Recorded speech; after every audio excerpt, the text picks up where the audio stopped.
Bình thường Lý quản sự đều cho Mạc Xuyên ăn thịt, nhưng trong miếng thịt hôm nay lại kẹp một sợi tơ xanh. Thịt thanh hồng, hôm nay ăn sang thế này.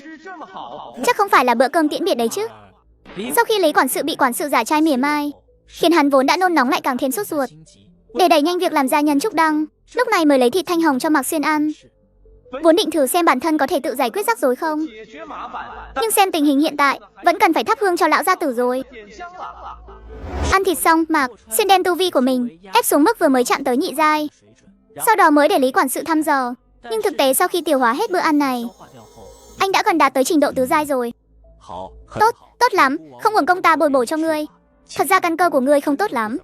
Cũng là những thứ này, nếu đổi cho kẻ có căn cơ tốt, em là đã lên tới ngũ giai rồi.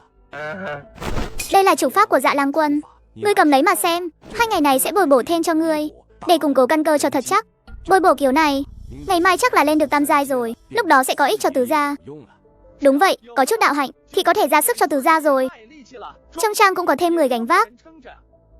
Haha, lúc ngươi ra ngoài, nhớ dặn mấy thiếu niên kia chăm chỉ luyện công.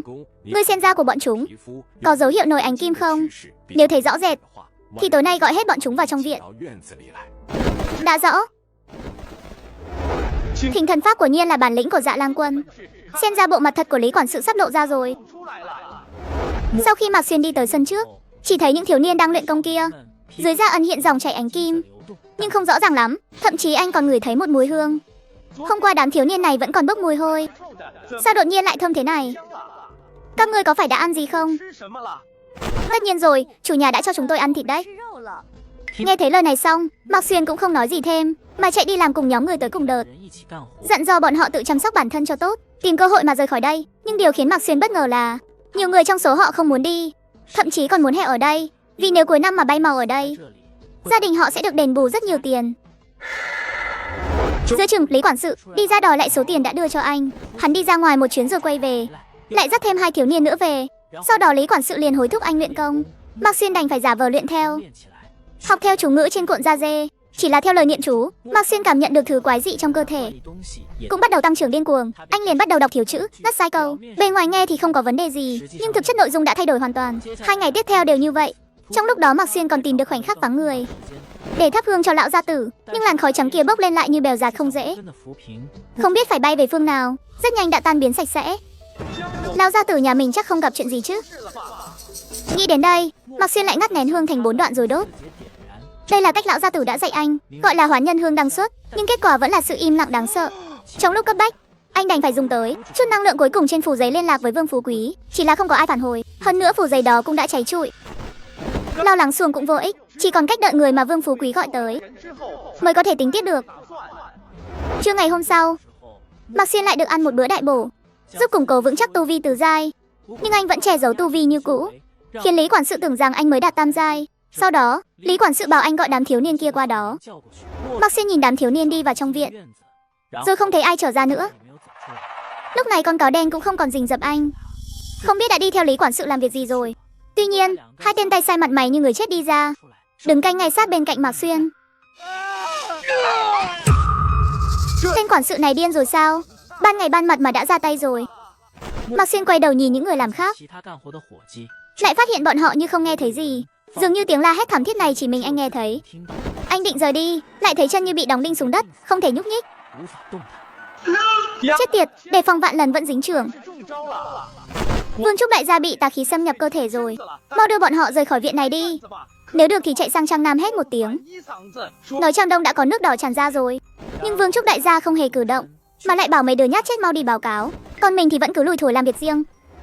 Ở một góc khác trong viện, đám thiếu niên đó như bị mất hồn, đứng yên bất động. Thất khiếu chảy ra thứ tinh dầu thơm phức. Không để ta canh chừng nó, thật sự không sao chứ? Nó chỉ có tu vi tam giai, chạy không thoát đâu. Hơn nữa, lúc nó ngủ ở phòng chúng ta đã hạ chú rồi. Giờ mạng của nó đã liên kết với đám thiếu niên này. Hồn phách của đám nhỏ này sẽ giữ chân nó lại. Pháp môn ta truyền cho nó cũng không phải thỉnh thần pháp, mà là Dạ Lang cư phá pháp. Ta đã tận mắt nhìn nó luyện, nó không thoát khỏi lòng bàn tay của ta đâu. Điều kiện để làm nhân trúc đăng sao? Ha, tuổi của người làm trúc không được quá lớn, lại phải có căn cơ tu luyện. Tốt nhất tu vi phải là bạch tam giai, vì khi đạt tới tứ giai, da thịt sẽ trở nên vô cùng dẻo dai, rất khó để cắt gọt da thịt, đục khoét xương cốt. Nếu dùng tu vi tứ giai để làm nhân trúc, độ khó sẽ tăng lên gấp trăm lần. Đại ca tốt của ta ơi, bao nhiêu năm rồi huynh vẫn quan tâm đến đứa đệ tứ này nhỉ? Huynh cũng sắp đăng xuất rồi, ta sẽ tiễn cháu trai huynh xuống bầu bạn với huynh. Ta đúng là có lòng nhân tử quá mà. Phía bên kia, Mạc Xuyên dựa vào ngọn lửa bùng cháy của tứ giai lô hỏa trong người, sự trói buộc trên người cuối cùng cũng bắt đầu lỏng ra. Thế nhưng, ngay khoảnh khắc sự trói buộc trên người Mạc Xuyên vừa đứt, hai tên tay sai như người chết kia liền ra tay. Xuyên Nhi ca của là có bản lĩnh.